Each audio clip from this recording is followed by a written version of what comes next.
এই যে দেখেন 1 2 3 4 5 6 মানে এখানে যদি দেখাই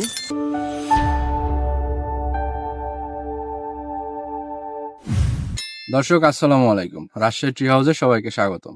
আপনারা দেখতে পাচ্ছেন এই মুহূর্তে আমরা যে বাগানে আছি এটা হলো যে মূলত গোল্ডেন এইট জাতের একটি পেয়ারা বাগান। এই সমস্ত পুরোটাই কিন্তু গোল্ডেন এইট জাতের পেয়ারা বাগান। এখানে বর্তমানে কিন্তু এদিকে আপনি যদি দেখায় বর্তমানে কিন্তু ট্রেন্ডিং এ আছে এই জাতের পেয়ারা। এই জাতের পেয়ারা চাষ করে কৃষকরা খুবই মানে সম্ভাবনাময় একটি ফসল, খুব তাড়াতাড়ি লাভবান হওয়ার একটি ফসল হচ্ছে গোল্ডেন এইট জাতের পেয়ারা। দেখতে পাচ্ছেন যে কত কত পলি করা হয়েছে। বর্তমান শীতের সিজনে আপনার এই গোল্ডেন এইট জাতের পেয়ারা বাজারে দাম হলো আপনার 100 থেকে 120 টাকা কেজি, পার কেজি পাইকারি বিক্রি হচ্ছে। তো আপনার এই জাতের পেয়ারা কিন্তু আপনারা চাইলে চাষ করতে পারেন, কারণ এই জাতের পেয়ারা ফলন দেখেন, এটা হচ্ছে 12 মাসি। দেন একটা গাছ দেখায় আপনাকে, এই যে দেখেন এখানে আপনার কিন্তু ফুল ধরে আছে 1 2 3 4 5 6, প্রতিটা ডালের মাথায় কিন্তু ফুল দেখা যাচ্ছে। এরপরে স্টেপে দেখেন এখানে ছোট ছোট গুটি। হ্যাঁ, এটা কিন্তু পলি করা সাইজে হয়ে গেছে, এটা পলি সাইজ। এটা এই রিসেন্ট গতকালকে আপনার হচ্ছে যে এটা কিন্তু পলি করা হয়েছে। এরপর দেখেন এখানে আরেক ধরনের কিন্তু পেয়ারা আছে। এই যে দেখেন 1 2 3 4 5 6, মানে এখানে যদি দেখাই এখানে আপনার প্রায় 6টা পেয়ারা আছে। এই 6টা পেয়ারা যখন একদম হারভেস্ট করার সময় হয়ে যাবে, বড় হয়ে যাবে, ঠিক সেই সময় কিন্তু এই 6টা পেয়ারা মিনিমাম 4 কেজি ওজনের বেশি হয়ে যাবে, 4 থেকে 5 কেজি হয়ে যেতে পারে। হ্যাঁ, তারপরে আমরা ধরে রাখি 4 কেজি হবে, ঠিক আছে। তো শুধু এই গাছটাতেই না, আরো যে গাছগুলো আছে প্রত্যেকটাতেই কিন্তু এইভাবে ক্লোজলি দেখান যে এই যে ফুল, এই যে ফুল কিন্তু আবার এই যে গুটি। হ্যাঁ, তো দেখেন এই যে গাছটা দেখেন কতগুলা, আপনি গুনে শেষ করতে পারবেন না, এরকম একটা অবস্থা সিচুয়েশন দাঁড়াইছে, পলি করা হয়েছে।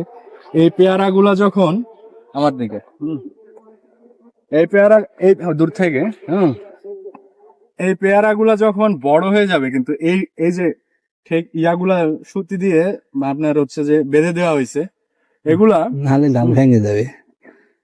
এইগুলা আপনার মূলত বেঁধে দেওয়ার মূল কারণ হলো এই গাছ কিন্তু ছোট গাছ, এই গাছের বয়স 1.5 বছর। 1.5 বছর গাছের বয়স, কিন্তু 1.5 বছর না, হ্যাঁ রাইট, 1.5 বছর। এখন এই গাছ আপনার হচ্ছে কিন্তু গাছ রাখতে পারবে না। এই পেয়ারা গুলো যখন বড় হবে, হারভেস্ট উপযোগী হবে, এই গাছ রাখতে পারবে না। বিধায় একটা করে শক্ত করে কিন্তু খুঁটি দেওয়া হয়েছে, বাঁশের খুঁটি, যেটা এই প্রতিটা ডাল এভাবে এভাবে বেঁধে গাছটার সযত্নে রাখা যেতে পারে। তো বুঝতেই পারছেন পেয়ারা বাগানের কন্ডিশন, বা বর্তমানে এখন পেয়ারা বাগানটাই আমরা আশা করতে পারি এই পুরো পেয়ারা বাগান থেকে, এটা জমি আছে আপনার 3 বিঘা, এই 3 বিঘার উপরে কিন্তু এই গোল্ডেন এইট জাতের পেয়ারা চাষ করা হচ্ছে। তো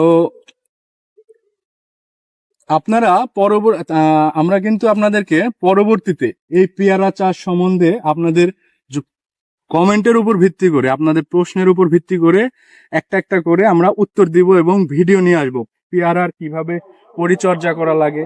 পেয়ারার এই যে এদিকে একটু নিয়ে আসেন ভাই। তো এখানে দেখতে পাচ্ছেন যে পেয়ারার ডাল কয় পাতা হয়েছে, 1 2 3 4 5 পাতা। আর এখান থেকে কিন্তু আসছে আবার 1 2 3 4 পাতার পরে কিন্তু একটা করে পেয়ারা আসছে, সোজা করে একদম। হ্যাঁ, 4 পাতার পরে কিন্তু পেয়ারাটা আসছে। আমরা এই দেখেন পেয়ারার ডাল ছাঁটাই পদ্ধতিটা দেখেন, পেয়ারার ডাল কাটা 1 2 3 4 পাতার পরে কিন্তু পেয়ারার এই ডালটা কেটে দেওয়া হয়েছে, মাথা কেটে দেওয়া হয়েছে, যার কারণে এই পাশ দিয়ে যে কুশি বের হয়েছে, এই দেখেন এই কুশির ঠিক এই জায়গাতে আবার 2টা করে পেয়ারা আসছে। সঠিক পদ্ধতিতে যদি আপনি এই ডালটা ছাঁটাই করতে পারেন, তাহলে কিন্তু পেয়ারাতে প্রচুর পরিমাণের ফলন পাওয়া যাবে এবং সম্ভাবনা ব্যাপক। তাই আপনারা কিন্তু গোল্ডেন এইটটা চাষ করতে পারেন, ঠিক আছে। আর কোনো গোল্ডেন এইট চাষের ব্যাপারে কোনো যদি সহযোগিতা লাগে, এর চারার ব্যাপারে আমরা সঠিক তথ্য দিব আপনাদেরকে, আপনারা সংগ্রহ করে নিতে পারবেন। এবং যদি আমরা আসি পেয়ারা চাষের তেমন কোনো কিন্তু আসলে মানে জটিল কোনো বিষয় নাই। এই যখন ফুল হবে তখন আপনি চাইলে কিন্তু ফুলে আপনার জাস্ট ছত্রাকনাশক স্প্রেটা বেশি ব্যবহার করবেন। সার যদি দিতে হয় সার দিবেন টিএসপি, পটাশ। এই সারগুলাতেই কিন্তু এই হচ্ছে যে ফসলটা কিন্তু আপনি একদম হারভেস্ট পর্যন্ত নিয়ে যেতে পারবেন, বাজার পর্যন্ত তুলে ফেলতে পারবেন। তার এটা অবশ্য আরেকটা বিষয় আছে, এইগুলা পলি করা। হ্যাঁ, পলি করলে কি হয়, পলি করলে পেয়ারাটা পোকা মাকড় আক্রমণ থেকে আপনার হচ্ছে পোকার আক্রমণ থেকে রক্ষা পাবে এবং পেয়ারার কালারটা সুন্দর আসবে, বাজারে বেশ চাহিদা। এই এই এই এই কারণে হচ্ছে পলিগুলা করা লাগে। পলি করলে দ্রুত পেয়ারাটা বড় হয়, মোটা হয়, আর কি পোকা ছিদ্র করে ভিতরে প্রবেশ করতে পারে না, এই জন্য কিন্তু পলিগুলা করা। তো দর্শক আপনারা দেখলেন আমাদের হচ্ছে গোল্ডেন এইট জাতের বাগান। হ্যাঁ, তো পরবর্তী ভিডিও পাওয়ার জন্য অবশ্যই চ্যানেলটি সাবস্ক্রাইব করতে হবে, ভিডিওটি লাইক করতে হবে, তাহলে কি আপনাদের কাছে পরবর্তী ভিডিও আপনারা পেয়ে যাবেন খুব সহজেই। তো সবাই ভালো থাকেন, সুস্থ থাকেন, এই কামনায় শেষ করছি। আল্লাহ হাফেজ।